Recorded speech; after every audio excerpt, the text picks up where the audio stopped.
Welcome to Milestone Moments, the show where we explore the journeys that lead to success. I'm Sheila Slick, your host and founder of 5 Milestones.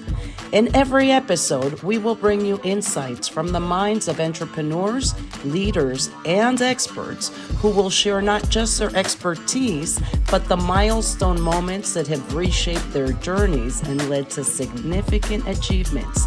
So if you're looking for motivation, you're in the right place. Subscribe now and discover the milestones that mark the path to success. Welcome to another episode of Milestone Moments in Business and Leadership.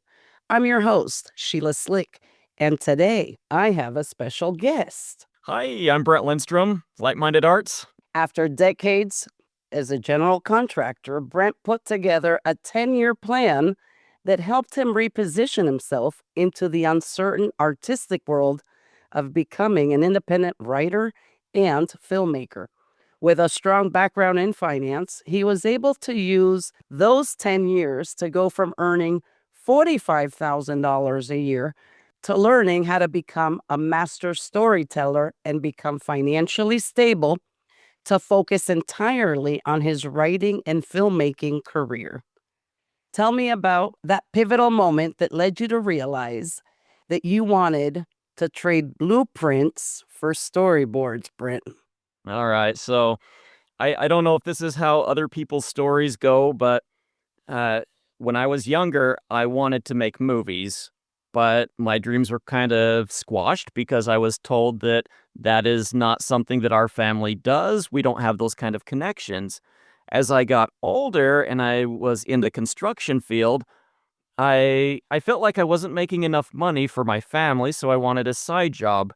My side job took me to writing because I wanted to stay at home and be with the family rather than going looking outside the home for extra work, because already I was working probably 50 to 60 hours a week outside the home in my construction job, and my wife was starting to miss me.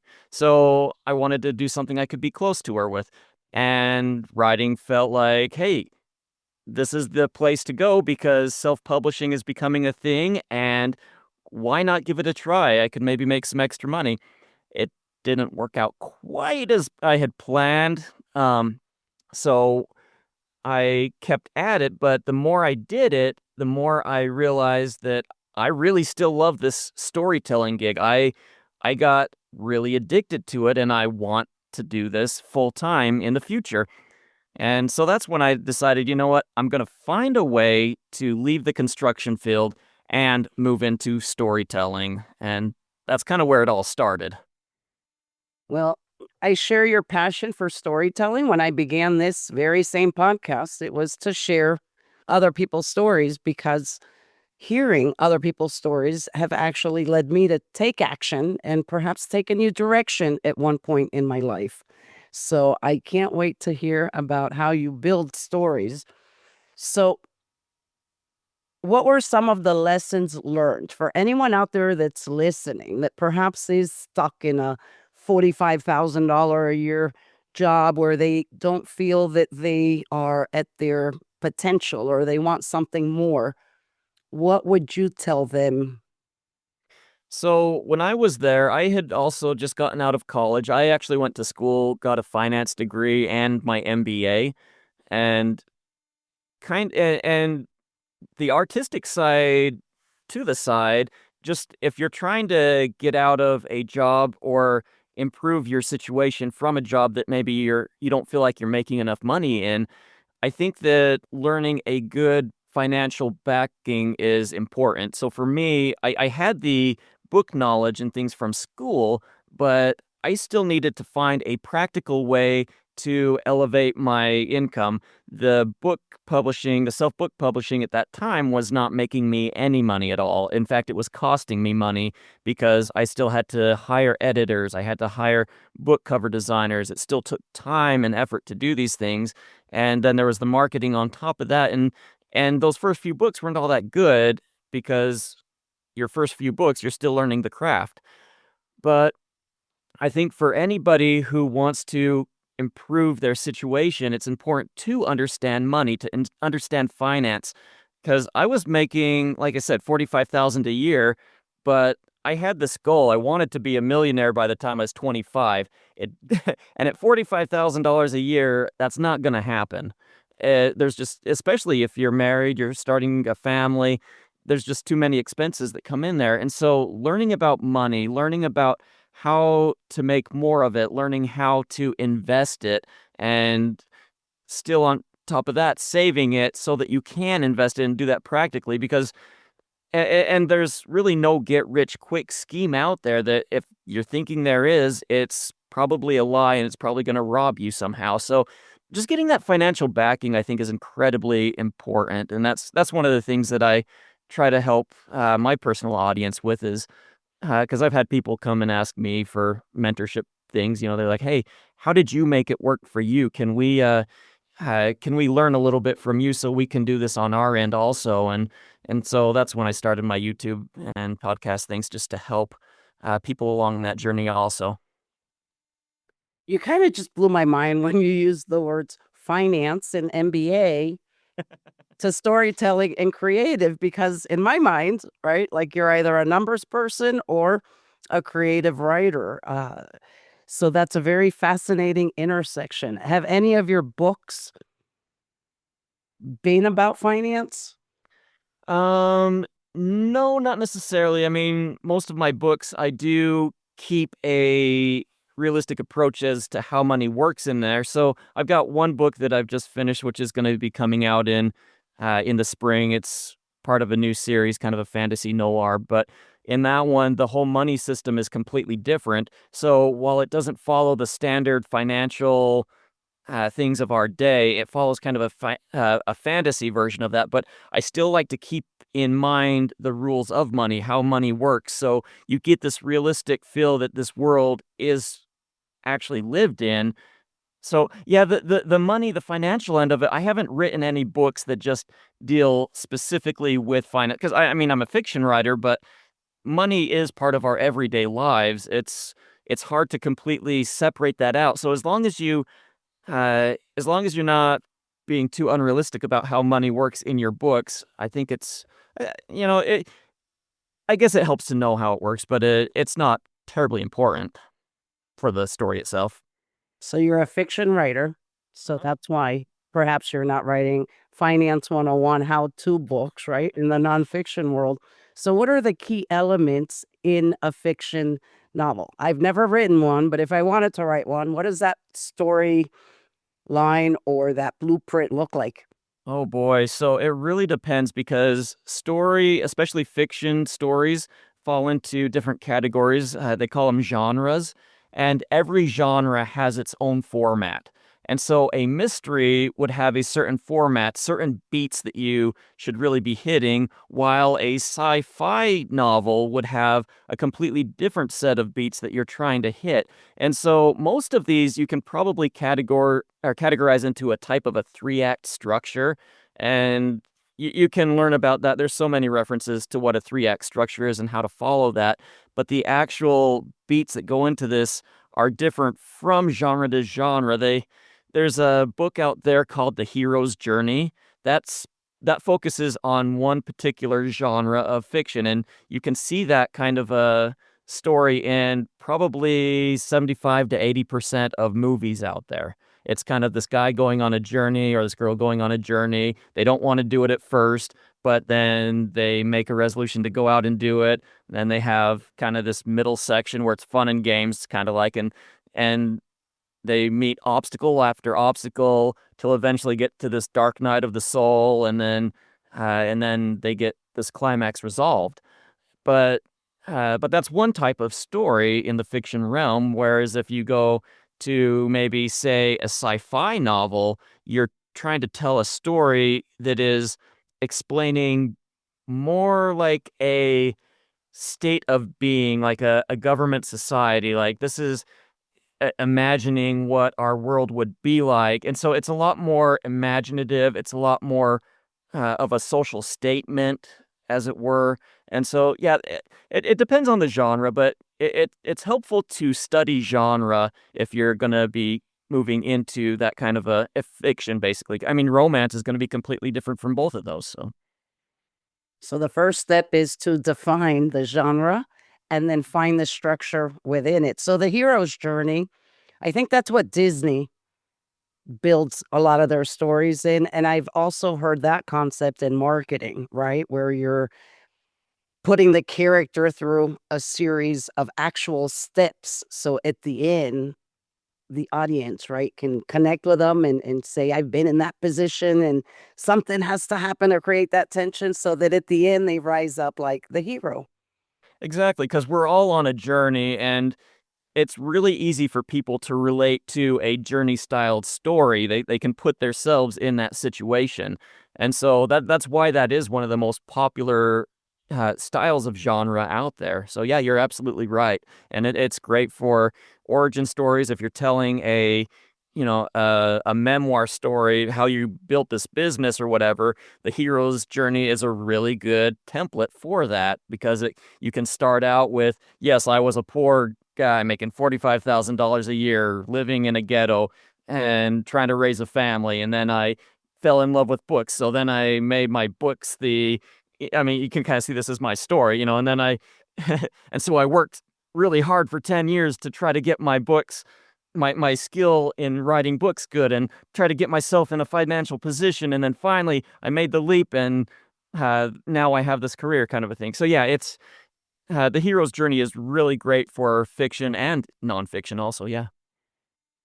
Well, you're inspiring me right now because with the podcast, I actually built an AI tool, which I'd love to hear your take on AI, where I'm able to turn these conversations into a book because I think, it's the same message, but it's getting rewritten and preserved or shared in different formats. And so I think there's a lot of disruption right now with the AI.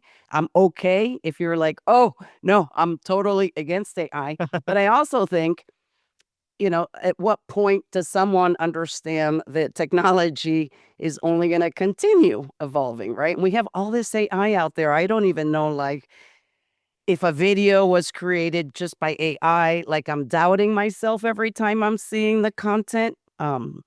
Because I'm seeing a lot of things that'll shock you, right? That shock and awe to keep you watching so that they can make money on the clicks. So, what's your take on AI in today's day and age? So I've been up and down on AI a lot. I think it's that way for a lot of people. The thing about AI and really any technology is when it first comes out, it's a little disruptive. And this is true for everything. We went from film to digital, and that got a lot of people worried, and there were diehards, oh, we got to stick with film. We can't sell out and go to digital. And then you've got all these really amazing tools that help you create amazing visual effects in movies before the AI came around, and now we've got AI, and it just opens the field so much more. So people like me, I'm pretty much a one-man show. I write my own stories, I film my own stories, and I probably have 20 different AI subscriptions. And as I go through them, I look at the places where they add value and I look at the places where they don't really add value. And it takes a little bit of experimentation, but the more you get into this AI thing, the more you realize that AI is not the end all be all. It's another tool that we have to help tell our own stories. And the thing about AI is if you rely completely on AI to tell your story, the story's going to be garbage. What you need to do is you need to have your story. You need to have the vision, the creative dream, and then use the AI to augment that or to help you improve that. So for me, I might use the AI maybe not so much to write my book, but I'll use it to help edit it. Where yours is taking and now make sure I got this right. Yours is to take a series of podcasts or interviews and turn those into a book. Is that right? Correct. So it'll remove the ums, and ups, all these awkward Yeah. moments, and then it will analyze it and rewrite it as a narrative. So it's telling it like a story, and it'll quote you on certain aspects of it. But if you want to hear the full conversation, then you can listen to the episode. Yeah, and I've listened to a couple of your episodes and kind of gotten an idea for that, and I think that's an incredible use of AI because if you look at it, who's actually telling the story? Is it the AI or is it you? It's you, right? It's us. Right now, Yeah, this it's is you. your story. It's whoever is being interviewed is that interview is being translated into a book format, and so it's still your story. The AI is just a tool to help you turn it into something that something more physical, something that's not just some interview. So yeah, that's the thing about AI, in my opinion. Is AI going to stay? Yes, it's going to stay. Is it going to help us? Yes, it's going to tear down barriers. It's going to create a lot of, they call it AI slop out there, which is just people thinking that they can go on, and I've created some of this myself, where you just use AI, you make a quick video or you make a quick document or something, and you say, all right, turning it all over to AI. And it's so obvious, so transparent. But where AI helps is if you can tell a story and you can't tell that it was done by AI, this is the same thing with any visual or special effects in the movies. If you're watching it and you can't see it in there, you know it was done right because almost every movie out there has a lot of VFX in it. And most of it, you can't really tell what they did to it to make it that way. And AI is the same way. If you can use the AI as that tool, it will make your process a lot easier. And using it in the right ways, it's just going to help you tell a better story. So I don't look at AI as terribly threatening, except in the instance that um, it does create more content out there, which makes it harder for creatives to get noticed because there's just so much more to choose from, and it will pull eyeballs away from you. So that's something that's been happening for years and years. The advent of self-publishing did that. The advent of digital media has done that. It's just one of those things that you deal with, and you have to learn how to market yourself appropriately and tell the best story that you can. I love it. So I had learned the term when I was in college. It was called suspension of disbelief. And if I'm watching a movie and I lose that, then I no longer enjoy the movie. And so with AI, I feel that way. If it's used in a creative, good quality way, then it's not making me lose that. And I'm still interested or even fascinated by the output. So, speaking of fascination, your background is mesmerizing. And I don't normally share video, but if I could describe it, I'm seeing an explosion of color creativity. You have yellows, which is bright and hope, and you have blues and turquoise, and you've got film reels and swirls. Do you do that kind of artwork? So what you're seeing behind me is a backdrop that I had custom made using AI, and then I had it printed out on a backdrop for me, and I use this for a lot of my YouTube content. But I just I just really enjoy that fun, bubbly feeling. My focus when I'm making stories, my company is called Light Minded Arts, and I want to create clean, uplifting fiction. And it's not preachy. It's not anything that, you're going to watch and be like, oh, brother, he's telling me that I need to be like, it's not anything like that. I just want to create fun content for people who maybe their value set is maybe a little bit different. I personally don't like watching a lot of rated R type content. And so I like keeping the sexual content out of things. I like keeping the profanity out of my stories and just having a clean, happy, bubbly vibe around me is something that I value. Well, you definitely have that vibe. Just staring at it, I wanna focus on you, but you've got this beautiful background. I'm like, "Gosh, if I could have artwork that looks that beautiful." Yeah, maybe it's And a little too distracting. Maybe I need to tone it down a little then. no, no, no, take it as a compliment, not as, distracting. If anything, I'm like, "Gosh, that would make, like, a beautiful book cover." I wonder if he makes book covers because that's the one part of the whole book publishing that, it's different to speak or to read and write where you have your fortes to now have to switch your hat and focus on the visual aspect of that book cover, which is very, very important. So I want to hear more about your business, and it doesn't sound like you're going to answer yes, but I'm assuming that at one point in this journey, when you transitioned, there was a moment where you thought, I might have made a huge mistake. And if the answer is yes, which one mistake comes to the top of your head? Okay, so I will admit that there's been multiple mistakes along my journey, and I felt like it's the journey that I'm going to be taking. So I'm not really saying that I feel like this was the wrong thing to do.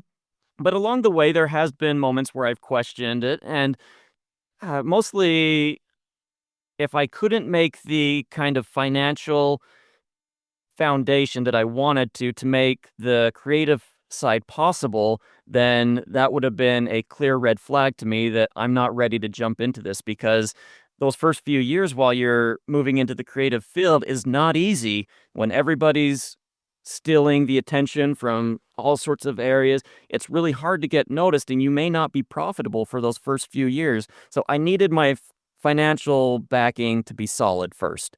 And then but yeah, there were mistakes that I made along the way, and some of them were in my investing. So I learned to invest in real estate, the stock market, futures, options, angel investing. I just learned all of that and saved every penny I could to put into that. And there were times where I would have an investment and it would completely blow up on me because I was learning how to do it and I did it wrong and and then it's like, wow, all my money's gone. What am I going to do now? And then there were other times where I started a business with family and friends. And I thought at that point, I had the business stuff figured out by now. And the business went poof. And I lost a lot of money in that venture. And so there's been times where things have happened like that. But I'd say, even that one cost me about $500,000 at the time. And that wasn't probably my worst failure. My biggest one was probably only a $3,000 failure. And it was an essential thing that I need to go through, but it was an interesting story. So I felt that I had learned as much on storytelling, especially the filmmaking aspect, as I could without actually putting things into practice because I've been reading lots of books, been putting myself basically through my own version of film school. And so I thought, time to make a short film and try out some of the techniques I've been learning. So without telling my wife, I went and bought a camera and a microphone. And I spent about $3,000 on this. And we were living very frugally. She was doing all that she could to support me. And I felt so incredibly guilty. I had imposter syndrome. I had, is this really necessary? Can I make this really work? And why didn't I ask my wife for permission to do this? And, maybe for some people, $3,000 isn't that much. Compared to the $500,000 I had not that I had lost on that other venture, it's like, what's the big deal? But I have such a good relationship with my wife that it almost felt like I was keeping a dirty secret from her. And I felt so guilty for weeks. And finally, I confessed to her. It was really no big deal to her. But at the time, that was probably my biggest fail, my biggest thing that weighed on my conscience about this whole venture. So open communication is how you moved forward.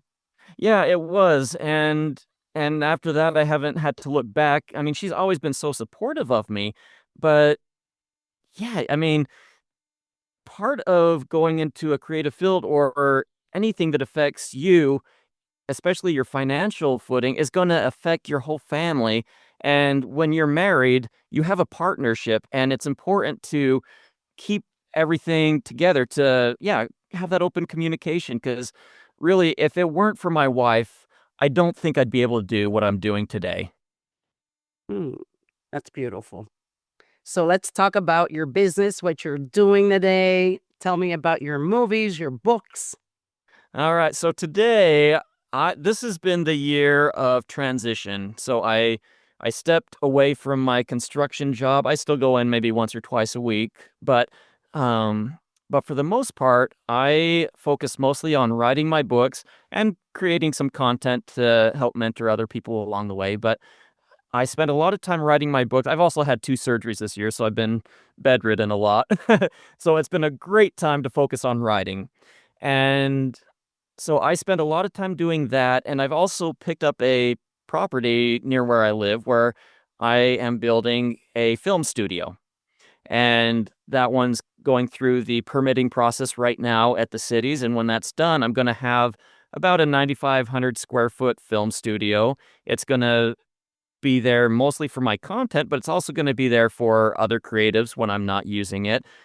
And it's going to have state of the art things. It's going to have AI integrations. It's going to have a lot of things that help filmmakers, people who want to make commercials. It's going to help people who just want to do podcasting or YouTube things. So it's going to have a lot going on in there, and I'm really looking forward to that leap because I've got a lot of stories, not just books, but screenplays that I've been writing that I can start filming once that gets going. But until then, I'm writing my books and I'm publishing those. And I've got one that just came out this year called One for the Money, Two for the Soul. And I've got another one called Hard Boiled Cabbage, which is a fantasy noir mystery type thing, which is coming out in March. And so, yeah, it's a fun creative journey, and it's what I've always wanted to do. And you married the two. Right now that you just said this studio, you're putting those construction skills and you're turning your passion and you're combining the two. And it just sounds like a state of the art because you're going to integrate all of these technologies. And it also sounds almost like an incubator, someone that wants to, explore how to get into this creator economy or Yeah, because I mean, we've got two colleges that are within half an hour of where I live, and both of them have a film school in them. And so I look forward to bringing in creatives from there. I really want to be able to provide some low cost, even free services to some of them for their school projects while they're working on that. And I'm even incorporating some of the real estate investing knowledge that I have to fund the thing. So my property that I'm building the studio on is not just going to have my studio, it's going to have other commercial buildings on it. And the income from those is going to basically fund the studio so that if my studio doesn't actually make money, I can still I can still keep the studio. so does the studio have a name? It's going to be the studio at Light Minded Arts. Absolutely love that. And will it be kind of like a co-working space, which has been a pretty popular model? Just It'll have thinking out loud, because if it's creatives, they may not want a full-time office, but if they can rent out that space on a monthly basis or, certain rooms, I'm sure you're going to have a podcast room and a film room and so forth. Yeah, and right now it's a little bit fluid. I'm going to probably change things as they go, but the idea right now is that there will be some co-working space in there with computers set up already that have all of the film editing tools on there that somebody would need, so they don't have to go out and get an Adobe subscription or anything like that. It'll have AI tools that they can use and access there, but it'll also have the integration so they can create a world there, cast it up onto a giant 36-foot long LED backdrop screen, and they can go film themselves in whatever place in the world they basically want or out of this world.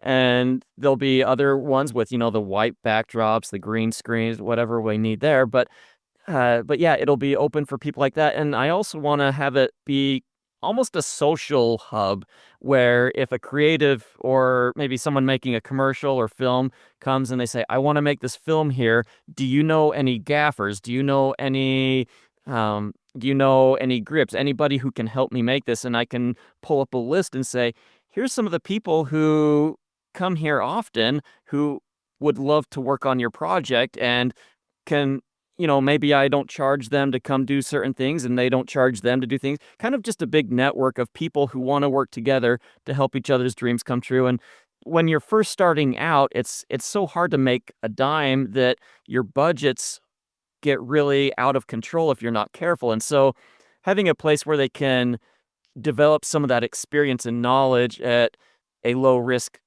environment is it's a dream of mine. I mean, I've used free help before, and getting other people to help with other creative projects. It's just something that you have the like in the construction field, you get two concrete contractors, right? And one of them comes and looks at one's job and says, "I hate that concrete job. I can't believe you hired that guy." The other guy says, "Why did you ever hire that guy? Look how bad his concrete." They're always fighting each other and competing against others. But in the creative world, it's so symbiotic.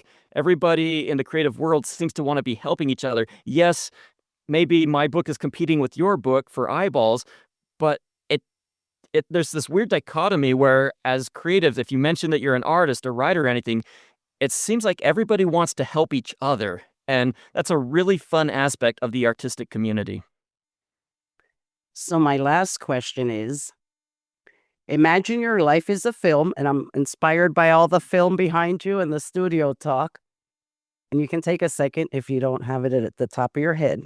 But what would be the title for this chapter of your life? I think this chapter would be titled Retelling. Maybe not retelling, retailing, if that makes sense. Play on words. So like I said, how I'm building that studio, but with other retail sites located there to help support it. I am in the middle of building retail units to support my actual film studio. So I'd call it retailing. Well, I love it, and I love your story of transformation. It's almost its own hero's journey. It's a really fun journey, and there's not a boring day right now. Well, this interview hasn't been boring, and neither has the artwork behind you nor all your future plans. So, congratulations on all of these milestones that you're reaching. I have really enjoyed our conversation. I will leave all of the links in the description. It sounds like you have a lot of books and a lot of films, so I'm hoping you have a website I can send them to where they can check out all the different work. Yeah. So if you want to visit me, so there's a couple things. You can visit my YouTube channel. It's just Light Minded Arts. You'll find it there. That's kind of where I'm more of helping mentor people in the creative industry. But if you want to come visit my website and learn more about my stories, my books, different things like that, it is www.lightmindedarts.com. And if you go there, there's a contact page where you can fill out and mention your podcast here, and I will actually email you a free copy of my latest novel, One for the Money, Two for the Soul. Oh, I love that. Well, thank you so much for joining me today. Well, thanks for having me. It's been a pleasure talking with you. And thank you all for tuning in to another episode of Milestone Moments in Business and Leadership. Until next time.